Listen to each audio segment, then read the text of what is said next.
Shalom, selamat pagi, Amanginang Bapak Ibu Saudara-saudari Jemaat yang dikasihi Tuhan kita Yesus Kristus. Kita kembali bertemu di Renungan Pagi HKBP Denpasar untuk edisi hari ini Selasa 29 April 2025. Sebelum kita mendengarkan firman Tuhan, marilah kita bernyanyi terlebih dahulu. Kita bernyanyi.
Anugerah dan damai sejahtera dari Allah Bapa dan dari anaknya Tuhan Yesus Kristus kiranya menyertai kamu sekalian. Amin. Amanginang firman Tuhan untuk kita pada pagi hari ini tertulis dalam surat 1 Yohanes pasal 2 ayatnya yang ke-24, saya akan bacakan. Dan kamu, apa yang telah kamu dengar dari mulanya, itu harus tetap tinggal di dalam kamu. Jika apa yang telah kamu dengar dari mulanya itu tetap tinggal di dalam kamu, maka kamu akan tetap tinggal di dalam Anak dan di dalam Bapa. Di dalam bahasa Batak dikatakan, mian ma di bagasan hamu na binegemu nasian mulanai. Molo mian di bagasan hamu na binegemu nasian mulanai, mian manang hamu di bagasan anahi, dohot di bagasan amai. Demikian firman Tuhan. Amanginang, apa yang pertama sekali kita dengar ketika menerima kekristenan? Yang pertama tentu saja Yesus Kristus adalah Allah. Adalah anak Allah. Yesus Kristus adalah juru selamat yang telah mati menebus dosa kita, memikul salib, menderita sebagai ganti kita untuk menerima hukuman dosa dan maut.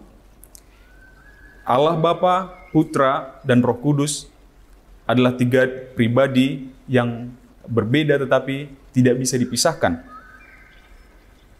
Orang-orang Kristen harus memikul salib, ikut menderita dan memikul salib. Bahwa ibadah itu adalah ibadah yang hormat, tunduk dan hormat. Ini adalah beberapa hal, ini masih segelintir kecil hal yang kita pertama sekali dengar ketika kita menerima kekristenan. Namun apa yang terjadi kemudian di zaman modern? Itu kan tahun 1800, 900 atau 2000-an awal begitu. Lalu apa yang terjadi? Sekarang sudah 2025, sudah berubah. Yesus Kristus sudah diberitakan bermacam-macam. Ada yang bilang dia bukan anak Allah, dia hanya manusia biasa, dia hanya perantara. Dia tidak benar-benar melakukan mukjizat. Dan banyak sekali teori-teori lainnya. Tentang ketritunggalan. Sekarang ada gerakan yang mengatakan bahwa bukan Tritunggal.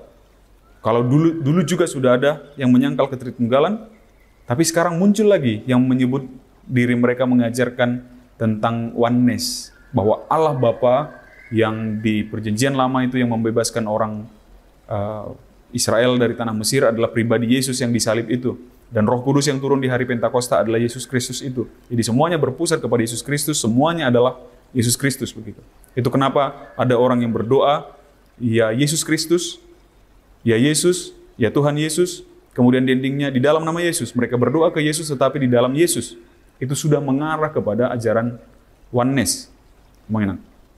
Yang berikutnya adalah bahwa ibadah kita untuk adalah dalam rasa hormat, tunduk dan hormat. Sekarang orang maunya ibadahnya adalah yang hingar-bingar, yang happy, yang sukacita, yang menyenangkan dirinya. Begitu, bukan lagi fokus menyenangkan Tuhan, tetapi yang menyukakan dirinya.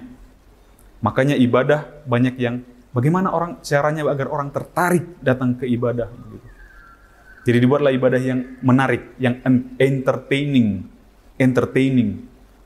yang menghibur orang-orang. Jadi datang ke ibadah itu tujuannya orang supaya terhibur. Dengan alasan seperti ini, amang kami kan sudah capek seminggu ibadah, Senin sampai Sabtu kita sudah kerja. Maunya datang ke gereja itu kita dapat hiburan, begitu kira-kira. Mau dari ibadahnya, mau dari khotbahnya, orang-orang ingin yang terhibur. Bukan lagi dengan tunduk dan hormat. Kemudian bahwa Yesus, orang-orang Kristen harus turut memikul salib, menderita dan memikul salib sebagaimana Kristus juga rela menderita dan memikul salib, gitu. Tetapi orang-orang Kristen sekarang maunya enggak. Maunya seperti yang di dalam doa Yabes, supaya kiranya kelimpahan terjadi, kemenangan terjadi, harta melimpah, berkat melimpah, sukacita di mana-mana, enggak boleh sakit penyakit enggak boleh ada, kejatuhan enggak boleh ada, persoalan enggak boleh ada, dan yang lain-lain. Jadi karena kalau itu ada, seolah-olah bahwa Tuhan jauh dari kita, begitu. Seolah-olah kita tidak diberkati oleh Tuhan. Begitu pemahaman beberapa kelompok Kristen atau banyak orang-orang Kristen sekarang ini. Jadi kesediaan untuk menderita, untuk turut menderita, itu pelan-pelan sudah mulai luntur. Sesuai dengan berjalannya waktu. Akhirnya orang-orang mulai melupakan itu. Ingin ikut apa yang enak, yang bisa menikmati, yang masuk logika, yang gampang dicerna oleh pikiran, gak mau capek-capek berpikir ini dan itu. Wah, Tuhan itu seperti ini, kekristenan itu seperti ini, HKBP itu seperti ini. Gak mau capek-capek mikirkan itu, mau yang gampang, plek, sudah selesai. Beginilah seharusnya. Gini aja yang aku pilih, yang begini aja, yang gampang-gampang aja. Itu permintaan kita sekarang, karena kita mau segala sesuatunya menjadi mudah dan gampang, begitu. Tetapi kita diingatkan ternyata melalui ayat ini, apa yang telah kamu dengar dari mulanya, pengajaran yang telah kamu dengar dari mulanya, hendaklah itu tinggal diam di dalam diri kamu. Kalau kita lihat nanti ayat-ayat di atasnya, ini bicara mengenai antikristus, orang-orang penyesat yang menyesatkan gambaran Kristus dari kehidupan kita, yang menyesatkan gambaran Allah dari kehidupan kita, yang menyesatkan gambaran keselamatan, gambaran ibadah dari pikiran kita. Orang-orang ini sudah ada dan masih tetap ada dan akan tetap ada. Dia akan tetap bersama-sama dengan kita sampai di hari kesudahan. Maka tetaplah di dalam pengajaran yang benar. Tetaplah di dalam perintah yang benar, sebagaimana para rasul juga mengajarkan kepada orang-orang Kristen mula-mula dan sampai kepada kita sekarang. Maka karena jika kita tetap dalam pengajaran yang demikian, maka dikatakan di sini, maka kamu akan tetap tinggal di dalam Anak dan di dalam Bapa. Mari kita minta kebijaksanaan dari Tuhan untuk kita bisa mengenali ajaran yang benar tentang Yesus Kristus, tentang kekristenan.